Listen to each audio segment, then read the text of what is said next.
కృష్ణా జిల్లాలో నాగాయలంక శ్రీరామ పాదక్షేత్రం దగ్గర కృష్ణమ్మకు 550 చీరలతో భక్తులు సారె సమర్పించారు.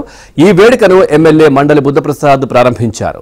నాగాయలంక నుంచి బాపట్ల జిల్లా బొబ్బర్లంక వరకు కృష్ణానది మీద చీర పరుచుకుంటూ తీసుకుని వెళ్లి అక్కడి భక్తులకు పసుపు కుంకుమతో సారె సమర్పించి ప్రత్యేక పూజలు చేశారు.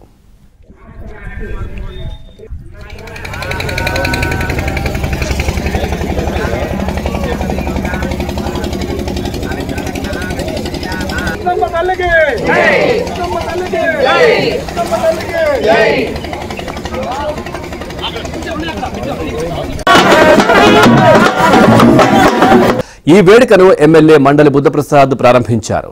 నాగాయలంక నుంచి బాపట్ల జిల్లా బొబ్బర్లంక వరకు కృష్ణానది మీద చీర పరుచుకుంటూ తీసుకుని వెళ్లి అక్కడి భక్తులకు పసుపు కుంకుమతో సారె సమర్పించి ప్రత్యేక పూజలు చేశారు.